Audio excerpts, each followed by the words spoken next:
Well, we finally got that Tears of the Kingdom gameplay trailer, and at long last it finally answered the burgeoning question we've been debating over since the last trailer. Is Tears of the Kingdom going to be a spiritual successor to the hit 2008 Xbox 360 gem Banjo-Kazooie Nuts and Bolts, the fifth game in the Banjo-Kazooie series and widely considered to be not only the best game in the franchise, but the best Xbox exclusive of all time? And the new trailer answers that question with a resounding kind of. Vehicle crafting was confirmed, people will be able to create their own ridiculous contraptions to pilot all across Hyrule. This is a result of one of the 4 new powers we've had revealed to us, Ultrahand, and while everybody has been coming up with a million different wild designs and have been talking about all the ridiculous contraptions they plan to build when Tears of the Kingdom launches, there's a certain potential that Ultrahand may allow us to unlock that I haven't seen talked about too much, and I think it might be just as exciting as the vehicle building itself. I actually have 2 exciting ideas, the first of which is pure speculation and the second of which seems logically guaranteed. Let's talk about my first idea. So we had 4 abilities showcased to us in the gameplay trailer. 2 of them, Ascend and Recall, have no bearing on this video. The first of the powers that we see that does apply is called Fuse, and to me it's just as exciting as Ultrahand. Fuse allows us to, shockingly, fuse items together. Attach 2 weapons to create an all-new super weapon, attach something to a shield to create some sort of effect when the shield is hit, attach crafting materials to arrows to give a wide assortment of effects. And the second ability is, of course, Ultrahand, which allows Link to attach objects in the world together to create vehicles. And my first idea is this: do we know if Fuse and Ultrahand are able to interact? Or more specifically, what I mean is, do we know if there's going to be a way to attach regular items to your vehicles, to stick them to it? I think the chance of being able to attach most materials to a vehicle is essentially 0, since even in Breath of the Wild they couldn't be manipulated with magnesis. And it's definitely true that Ultrahand obviously allows you to move a much wider variety of objects, since logs could not be moved before but they can be now. But even so, I think the chance of being able to move a Hydromelon with Ultrahand is probably pretty small. However, what about weapons? We can see in the trailer that metal objects seem to be able to be moved again, and metal weapons could be moved by magnesis in the first game. I think it's all but guaranteed that we won't have access to the Sheikah Slate abilities anymore because they'll all be reworked into new abilities. And I have doubts that Nintendo is going to get rid of the ability to do things like catch boomerangs out of the air, since that was such a fan favorite feature. And it seems to me that Ultrahand is a good way to do this. So I think there's at least a chance that perhaps weapons and shields can be manipulated with Ultrahand, and if so, perhaps they can be attached to your vehicles. And if this is the case, the primary reason that it excites me is because that means that horrifying, Mad Max-esque vehicular death machines are now on the table. You think your Hylian pickup truck is looking a little dull? Cover it head to toe with blades and mow your enemies down by the hundreds. Driving your janky motorbike is getting a bit boring?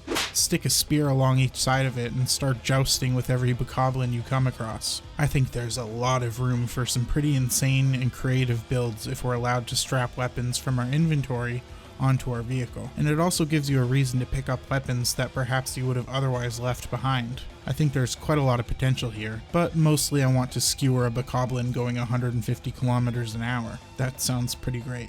But again, and of course, this is entirely speculation. There's a very good chance that weapons will not be able to affix to building materials, at least until modders have their way. But my second idea is one that, even though we haven't directly seen it, I think is effectively guaranteed, and it entirely relates to Ultrahand.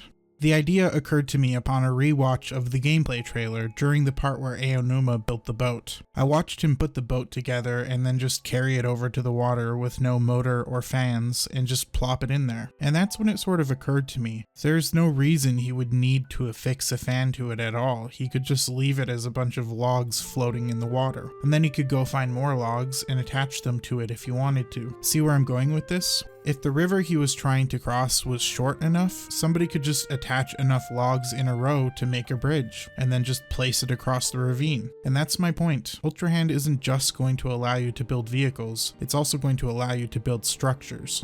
The reason I say that this is basically guaranteed is because by the rules of the ability that we've seen in the trailer, there's no reason that it wouldn't work. And in fact, I think there's a very good possibility that this is intentional on Nintendo's end. I think it's probably likely that they've worked the ability to build structures into the game. Part of the reason I feel this way is because this would only really be building onto something introduced in Breath of the Wild, where you could already take a discarded metal bridge and slap it over a gap. And many enterprising players found ways to build really long bridges by attaching multiple smaller metal bridges. Even though there was no in-game mechanic for attaching them, people just kind of played with the physics until they stayed put. So it makes sense for Nintendo to just give people a method to firmly attach those bridge pieces. That means that if you get to a cliff that's too steep to climb, you can just build a staircase over it. If you want to get some sick air on one of your vehicles, you can build a ramp. And there are a lot of pretty practical uses for this ability too. Just yesterday, with this idea in mind, I read a news article about Tears of the Kingdom in which the author was discussing the climbing mechanic and how they hated having to stop when it started raining. They went on to say that rain was a big part of their dislike for Breath of the Wild, and they really hated how they had to build a fire in order to pass time, because the point they wanted to pass time through the most was during rain, and when it's raining you can't make a fire. And that's when I realized the ability to create structures would perfectly solve this writer's problem. If it's pouring rain and you want to build a campfire and there are no caves or big trees or overhangs nearby, the author will be able to just chop 7 or 8 trees down, attach 3 or 4 of the logs together parallel to create a roof, stick a log to each corner to create legs, and then flip the structure over and they have shelter from the rain. Voila. Isn't that so cool? And I think there will be all sorts of tiny little use cases like that you'll only really think about in the moment. That was one of the most beautiful parts of Breath of the Wild. The ability to just sort of find workarounds to your problems through clever utilization of the in-game systems, sometimes even in unintentional ways. And the fact that we're going to have the opportunity to experience those moments all over again through the Fuse system, the vehicle building, and building structures is really exciting. Of course there will be limitations. I'm sure there is some sort of hard cap on how many items you can attach at any given point. Maybe it's based on weight, individual item count, perhaps consumable items. There'll always be something to keep you in check. This isn't Minecraft or Valheim after all. I also have no idea how the game intends on you storing building equipment if you're even able to. I think it would be pretty awesome if there was a way for you to send building materials you've picked up to an inventory that you can access later. But if such a thing does exist, I'm sure it would be a late game unlock. So for the most part, you'd be limited to the resources you can find around for your structures. So, unfortunately, between attach limits and resource scarcity, I don't think you'll be able to build a mansion for Link. At least not until modders come along and remove any restrictions, which I'm sure will be pretty high on priority lists. Regardless though, I'm so excited at the idea of building cool little structures to help navigate the world.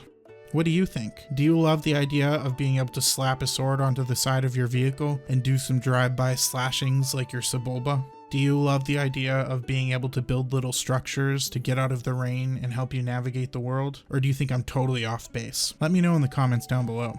Thanks for watching. If you'd like to support me, you can do so by liking the video, commenting, and sharing on it. Come follow me on Twitter. Come join us on Discord. If you'd like to support directly, you can always hop over to Patreon and join the Subrosian Parade. As always, stay safe out there. If you do decide to test your hand at a little bit of Hylian handiwork, maybe get a buddy to make sure your roof doesn't cave in on you. It never hurts to have 2 sets of eyes because it's dangerous to go alone.